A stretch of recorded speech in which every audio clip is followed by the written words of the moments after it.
Hello, everybody. This is Nijad, and this is my review of First Aid Forward, which is a pretty new product released by McGraw-Hill back in October 2023.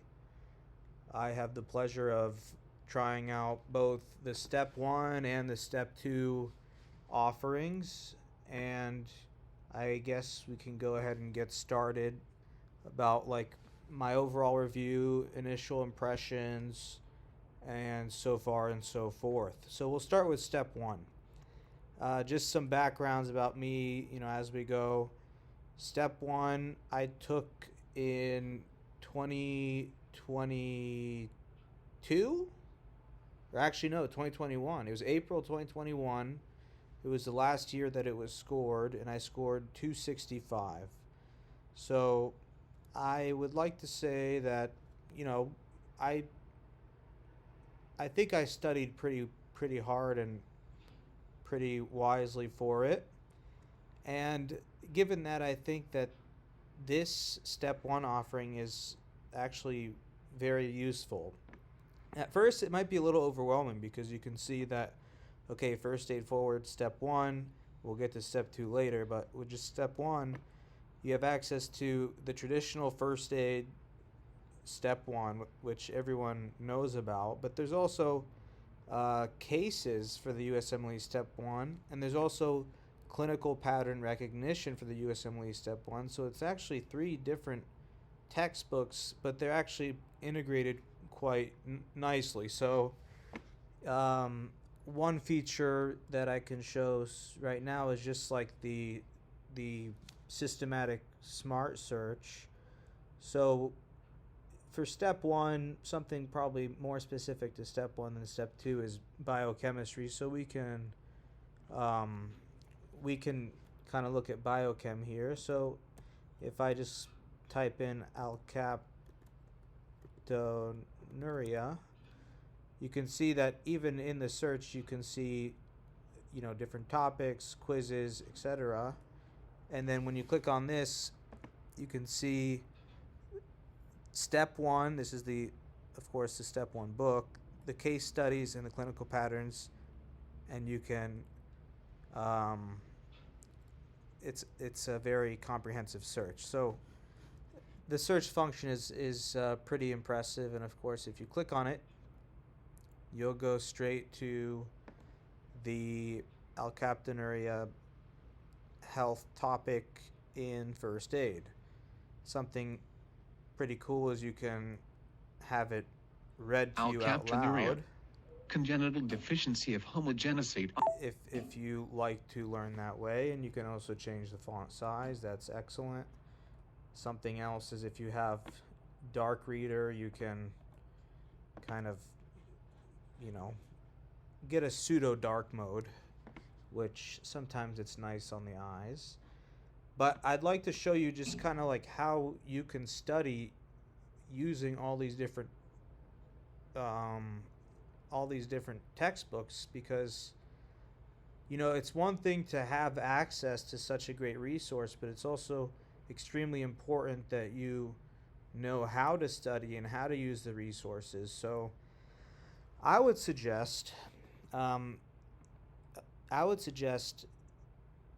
for any health topic, so you can see here, let's just go ahead and I can show you here. So for every subject, right, you can always filter it. We could just stick with biochem for now. There's high yield topics, there's case studies, and there's clinical patterns.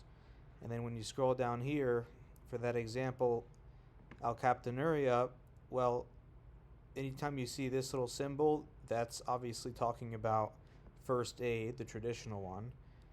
Obviously, if it says case, then we're talking about a case from this book. And if you see this little stethoscope, you're talking about clinical pattern recognition. So all of these 3 things here are all directly linked to this high yield topic, alkaptonuria. Now it's important to note that all the subjects are all the subjects are organized alphabetically, A to Z, which is not necessarily how it is organized in USMLE Step 1. And also here, and of course that could be a good thing or a bad thing depending on how you want to study, um, and how you want to, obviously go through systematically. But I think either way is okay. And then also the high yield topics like adenosine deaminase deficiency, alkaptonuria, etc. All of those, all 74 of those, are also organized alphabetically A to Z. So it's something to consider. You don't have to study A to Z, but it's just if you want to be systematic and be sure you're covering everything, then the way I would do it is literally just go down one by one, and ensuring that if there is a case or a clinical pattern, studying that in addition to the first aid section here, the standard first aid section. As you can see, some of them, they don't have cases or patterns associated with it, while some of them, like alkaptonuria, has all three, and some have two of the three, etc. So we can just choose, let's choose, like, for example, this one, cystic fibrosis. So one way to do it, of course, if you're trying to learn about cystic fibrosis, is to click on one of these and then go back to dashboard, and then so I can actually show you. So let's say we're studying cystic fibrosis here. This is straight from the first aid. And what's nice actually is it gives you like exactly what you need. Sometimes, like if we go next here, in the actual print copy, sometimes the topics, you'll see multiple topics on one page. And I like this because it's more focused on exactly what you're studying at the time. So this is like specific to the cystic fibrosis health topic. Now, of course, you can read this, and I don't think I mentioned this, but you can always do all sorts of things when it comes to annotations. You can do boxes, you can do underline, you can do highlights, you can do notes. So for example, you can do it color coded such that if we're talking about something genetic, maybe we can highlight this and make it, anything genetic, we'll just make it pink. And then pathophysiology, you can highlight this and just make it, for example, blue, and so far and so forth. So, I'm not the biggest highlighter, to be honest with you, nor am I the biggest note taker, but you can always do that. So you can always do that if that's your thing. And something else that's kind of cool is not only can you do different colors, you can also do different annotation shapes. So here's obviously underlining in green. Here we can add a box in whatever color, yellow.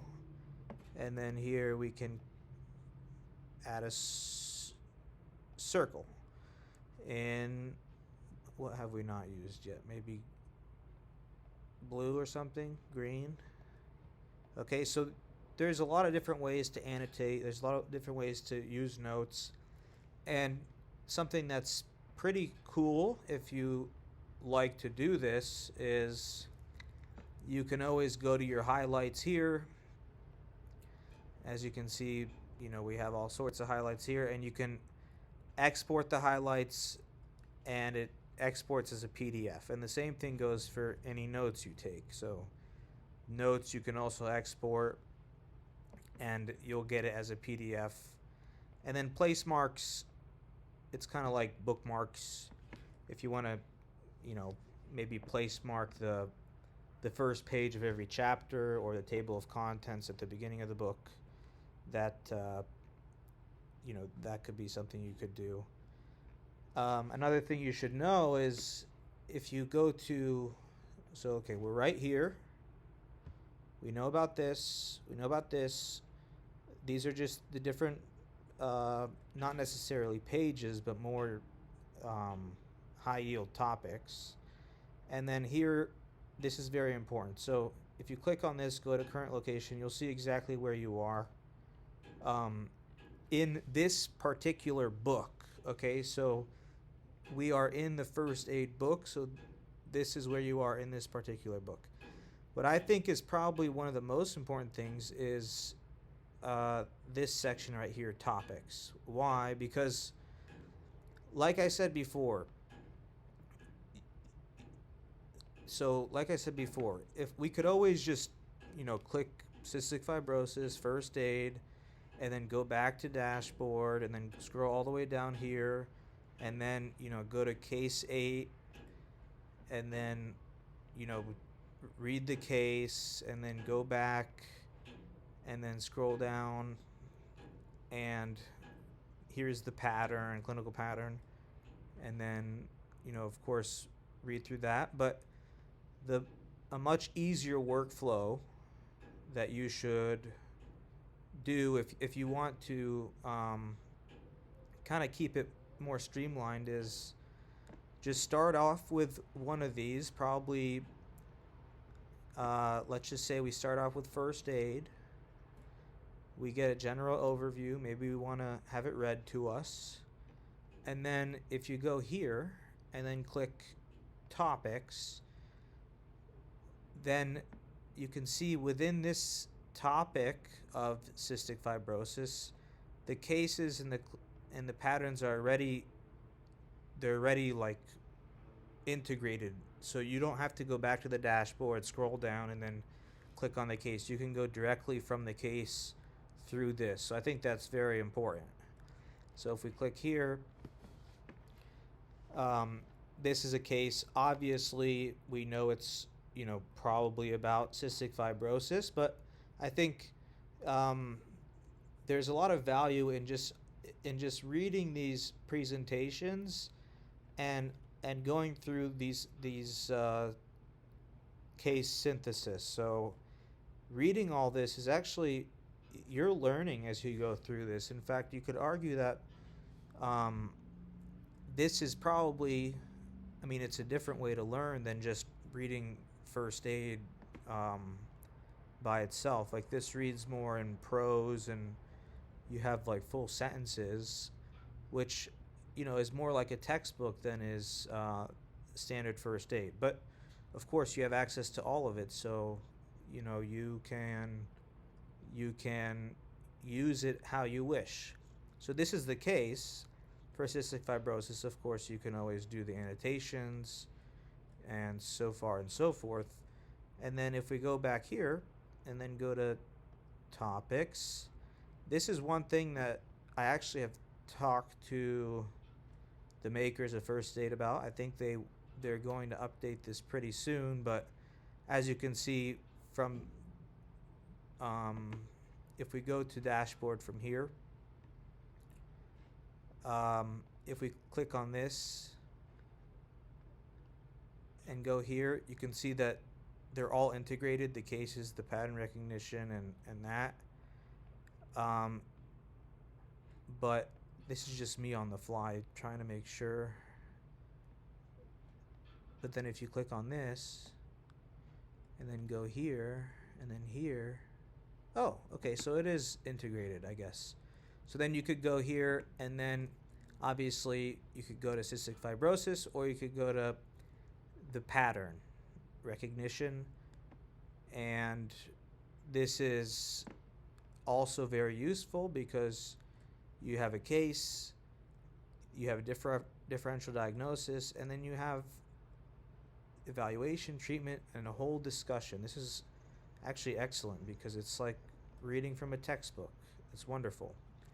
Now, this is just a quick overview if we go to the final thing I'll show you for this step 1 is the quizzes. So the quizzes they're not necessarily like USMLE style quizzes, and I'll just show you like a couple of the questions.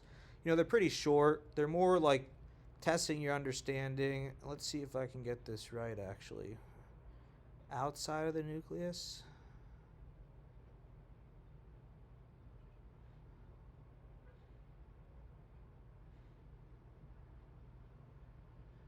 Wow, it's been a while. RNA president.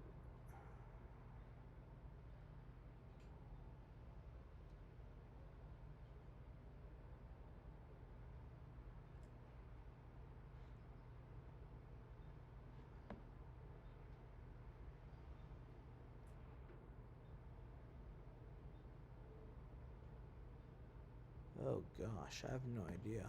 We might have to actually like cut this part out.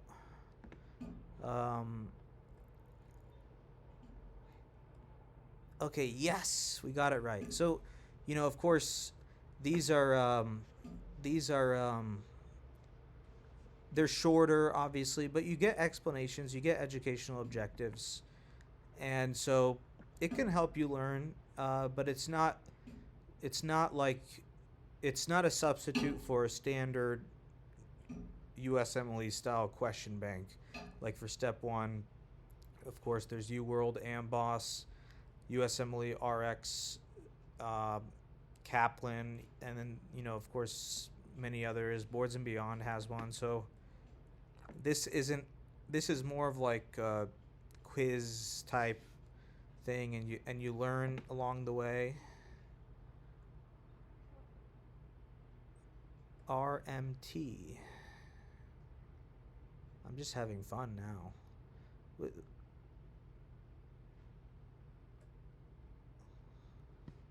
RMT.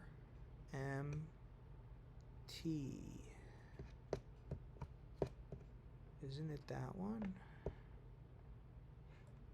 Yeah.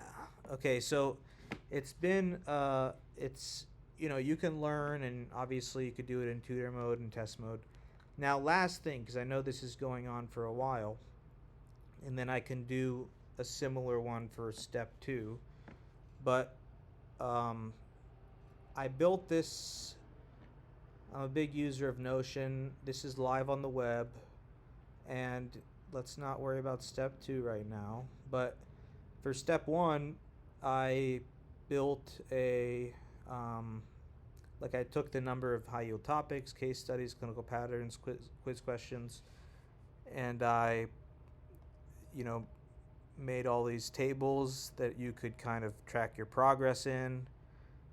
And I also built this database, which I think is kind of cool. So if you look at if you have a certain start date, like let's say for example you're studying microbiology, and you're starting tomorrow, and you're ending, let's say your exam for microbio is, let's say, March 22nd, okay?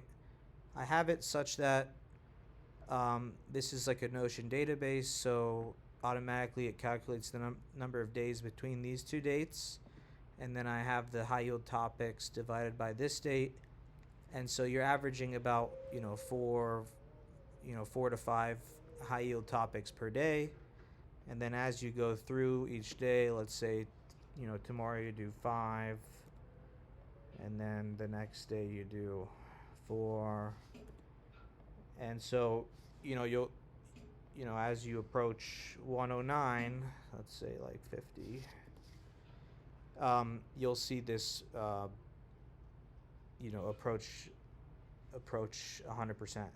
Second pass is if you want to do a second pass, of course. You don't necessarily have to, but if you want to do it, if you want 2 passes, then of course once you finish this, then you can start going on to the second pass. But that's not necessarily required. And also, this number right here if you are planning on doing 2 passes through each high yield topic, then just multiply it by 2, okay?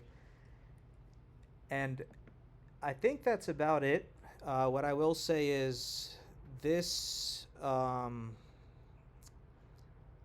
this right here, this right here, and then of course the step 2, which I'll go through, is all for free. You can download, export, copy, paste, whatever.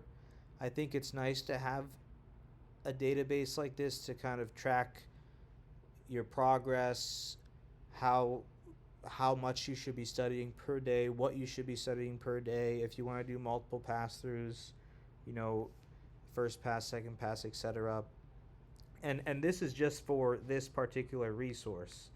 It's useful to do something like this for all your resources, including question banks, including if you're reading textbooks, including, I'm a big fan of Boards and Beyond, so if you have like Boards and Beyond videos that you want to watch, you know, kind of segmenting those such that you watch them, you know, in a certain time period, and if you want to watch them multiple times. So all these things I build through Notion.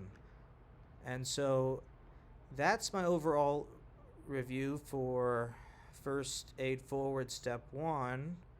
And then I'll be making a video on First Aid Forward Step 2 very shortly.